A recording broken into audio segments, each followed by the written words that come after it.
Hello there. My name is Gandalf Cortland. Welcome to the track by track introspective on our brand new record, 23-2, Back Home. Track one is Still Here. Still Here came from the remnants of the last track on the record, which is the title track. It was simply a piece of it, and we felt like the record should begin the way that it ends. Very similar to the way our life has been.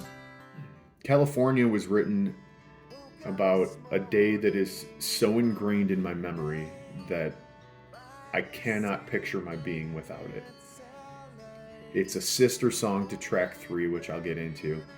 But essentially, California is written about a day that I spent driving through the California desert on my way from Monterey, California to Los Angeles. And I was going through an extreme transition in my life. Most of this record is unpacking guilt or things that I've been through with other humans.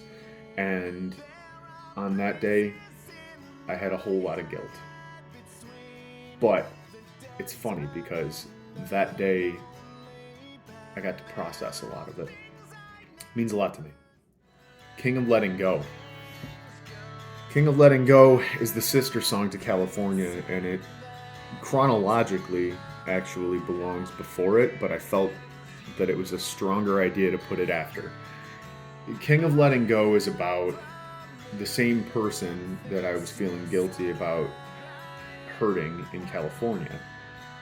However, it digs deeper into my psyche and really just saying that person was so special and they deserved something much better than I was giving them.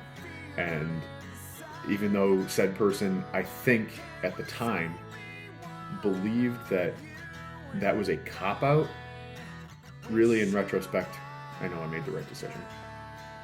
And I hope she's well. Let's Toast to a Dead Man. Now that one, we're digging into some real stuff. That track is another song that has a sister song with the track following it. But long story short, I had a terrible accident 10 years ago.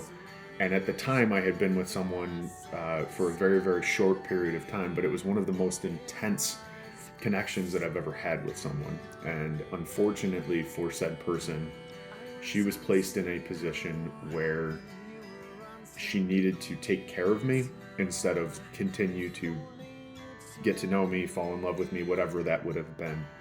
That song is truly just an apology and an acknowledgement of what she went through.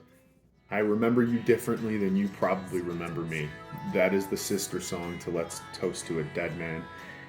That's the one where I unpack some of the anger that I had because I was one of two people in the same situation, going through my said accident and dealing with being hurt by some very understandable in retrospect things that that person was dealing with on her end. Things did not work out, and truly sometimes I wonder if things would have been different had I not had my accident. The fact of the matter is that it doesn't matter. The song wasn't written from a place of current anger or any sort of feeling towards that person, because now that person is one of my best friends. East Endiversary. We won't get into what the title means because that's just for this person and I. But that song represents one of the people in my life that I treasure the most. She and I are best friends after years and years of knowing each other, but there was a time that there was a romantic relationship and we went through some weird stuff together, and it caused us to kind of lose track of each other, so to speak. But since we've gotten back into each other's lives, it's really been a treat, and I think a lot of that girl. Carrie Ann. Right there. Carrie was one of the best friends that I've ever had, and she died, and she shouldn't have. I'm close with her friends, I'm close with her family, but it does not change the fact that even though that's a positive, she should still be here with us.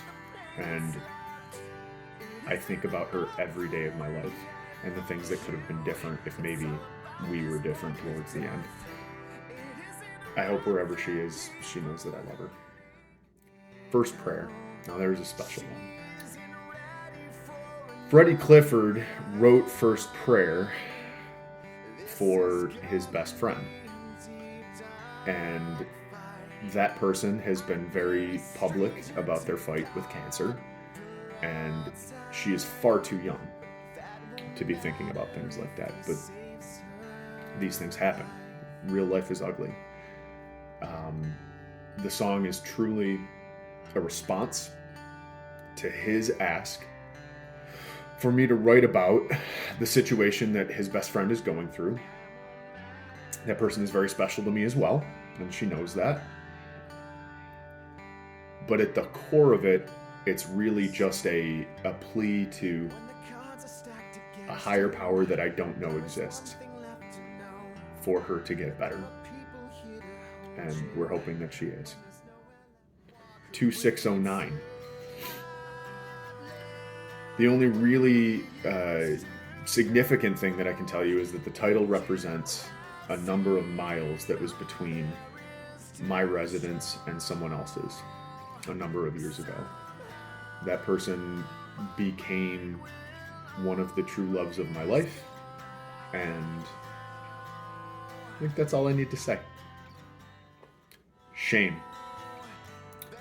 Freddie and I wrote Shame when we were 15 and 16 years old, respectively.